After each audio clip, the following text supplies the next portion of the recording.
मैं इस वक्त मेघानी कॉलोनी में हूं और ये कॉलोनी इसलिए बहुत अहम हो जाती है क्योंकि जब ये विमान का हादसा हुआ तो सबसे पहले मेघानी कॉलोनी के लोग और ये इससे सटा हुआ जो आर्मी का कैंप है, यही दो स्थानीय लोग और आर्मी के साथ में मिलकर सबसे पहले रेस्क्यू ऑपरेशन चलाया।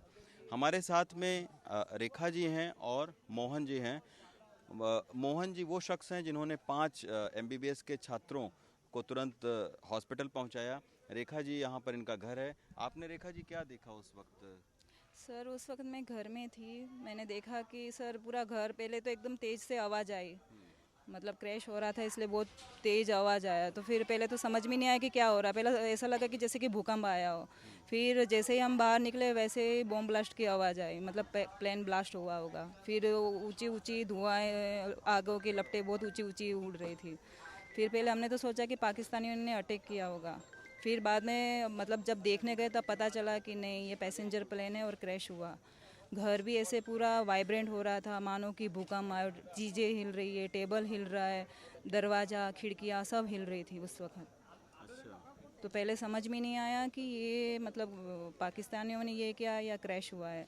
फिर जब देखने गए, घर से भी सब देखने गए, फिर पता चला कि पैसेंजर प्लेन क्रैश हुआ है। अगर ये 200 मीटर पहले हो जाता तो? पहले हो जाता तो शायद हम लोग बचते भी नहीं, क्योंकि जो उनका जो प्लेन का जो टायर है ना, वो एग्जैक्ट हमारे छत को टच करते करते निकला है। हाँ, और जो घर के आगे पेड़ है उसको विंग्स जो वो है ना, उसके जो पंखे वो उसको काटते हुए गया है। तो वो पायलट की मेहरबानी उतना कि उन्होंने इस एरिया में, नहीं तो आज हम भी नहीं बचते। ऐसा संख्या और भी ज़्यादा बढ़ सकती थी, मतलब आम जनता और भी ज़्यादा मर सकते थे अगर इतने एरिया में उन्होंने अगर लैंडिंग की होती तो। मोहन जी हैं जिन्होंने 5 छात्रों को तुरंत निकाला वहाँ से। मोहन जी, जैसे धमाका हुआ आपका घर 500 मीटर दूरी पर हाँ जी, है, हाँ जी। कैसे फिर आप निकले वहाँ से? सर मैं खाना खा रहा था। मैंने भी खाने का एक निवाला ही खाया था। तो मैंने देखा कि मेरे घर का जो दरवाज़ा ज़ोर से पटका।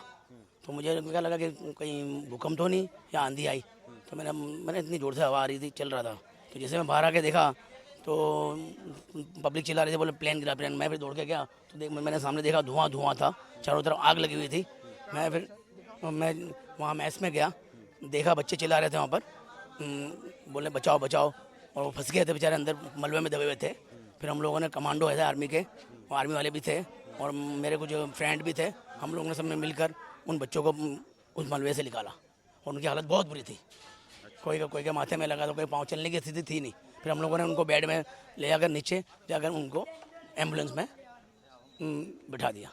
और अगर 100-200 मीटर पहले ये हादसा होता तो और ज़्यादा बड़े हमने कैजुअल्टी वो तो होती। पायलट का शुक्रिया देना चाहता हूँ, क्योंकि उन्होंने प्लेन थोड़ा आगे ले लिया। अगर बाई द वे अगर यहाँ गिरा होता तो लाखों पब्लिक मरती।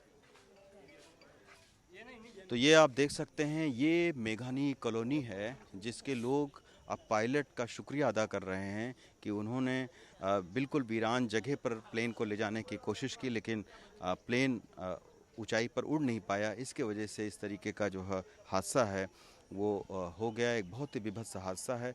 मृतकों की तादाद भी अब बढ़कर 274 हो गई है। 30 से ज़्यादा घायलों का इलाज अभी बीजे मेडिकल कॉलेज में चल रहा है। मेघानी कॉलोनी, अहमदाबाद से पवन तिवारी के साथ रवीश रंजन शुक्ला, NDTV इंडिया।